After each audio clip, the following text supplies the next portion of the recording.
Lalu bagaimana situasi dan kondisi terkini di Iran? Sudah tersambung dengan Saida, warga negara Indonesia yang juga mahasiswi Ahlul Bait International University Tehran. Selamat malam waktu Indonesia, Mbak Saida.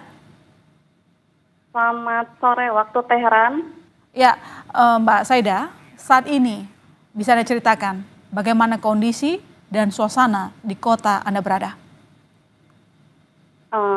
Saat ini di Tehran sendiri memang masih kondusif dan normal seperti biasanya, dari pagi, sore, kemudian siang pun masih kondusif. Tetapi memang tidak ramai seperti biasanya karena memang libur ya di sini seminggu, kemudian kantor-kantor pun libur, dan warga yang tinggal di Tehran sendiri itu ada inisiatif sendiri untuk mengungsi ke tempat yang lebih aman, misalnya seperti Gilan atau misalnya tempat-tempat yang lain yang dianggap aman, yang jauh dari senjata. Ya, seperti itu yang saya lihat di. Ya, meskipun sebenarnya serangan belum menyasar ke pemukiman warga dan jangan sampai begitu ya, tapi sekarang tampaknya dari yang Anda ceritakan memang semuanya mencari aman begitu ya? Iya, seperti itu. Mbak Saida, seberapa dekat Anda dengan lokasi serangan? Bagaimana Anda dan warga di sana mengamankan diri?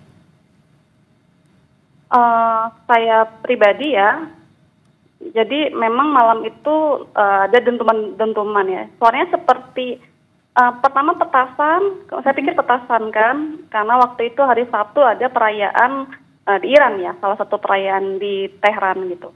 Terus lama-lama seperti gluduk ya, petir seperti itulah. Terus udah gitu lama-lama banyak ledakan-ledakan gitu. Dan udah sampai ke sasarannya itu deket mungkin 30 menit ya. Kemarin pun ada di Palayeska, itu kilang minyak juga sudah diserang. Bahkan dari jam berapa itu, dari malam kan diserang sampai pagi itu baru mungkin bisa apinya itu sudah bisa diredakan. Jadi tinggal asap-asapnya yang saya lihat kemarin sih. Cuma memang kami pun tidak boleh mengambil video. Oh ya, yang jelas suaranya terdengar begitu jelas dan begitu kencang ya Mbak Saida? Iya jelas, apalagi di Tehran ya. Dan ketika mendengar itu bagaimana Anda dan warga sekitar? Apakah tampak begitu panik? Saya pribadi di bawah itu ada bunker ya, di bawah. Di bawah ada bunker, kemudian langsung ke bawah. Gitu. Beberapa mungkin ada yang memang enggak, karena kan udah nggak ramai, sudah tidak ramai, tapi masih normal aktivitas. Internet juga masih ada meskipun dibatasi. Gitu. Terus udah gitu warung juga masih buka, segala macam masih normal. Oh jadi tidak ada permasalahan terkait dengan jaringan internet begitu ya?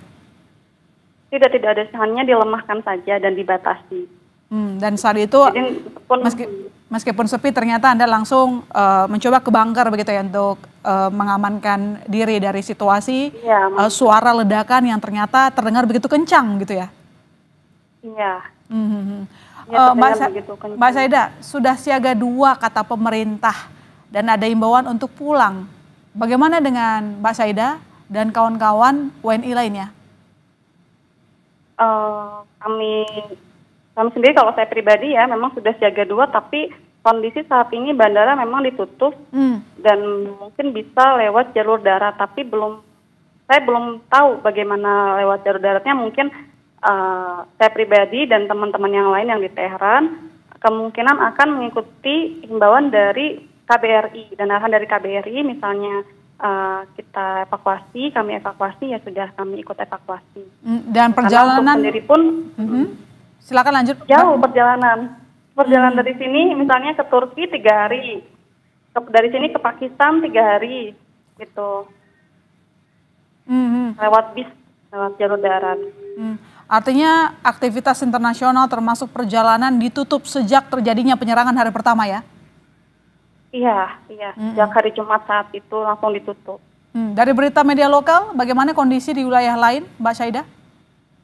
Di wilayah lain, di wilayah Tabriz juga memang ada penyerangan juga, kemudian di Siros ada juga, kemudian di beberapa titik, misalnya juga di Mashhad itu di di bandaranya juga udah diserang. Tapi bukan dari atas ya, maksudnya bukan dari Israel ke sini, kayaknya mungkin dari bom yang ada di mobil terus meledak seperti itu. Oke, baik. Terima kasih Mbak Syaida.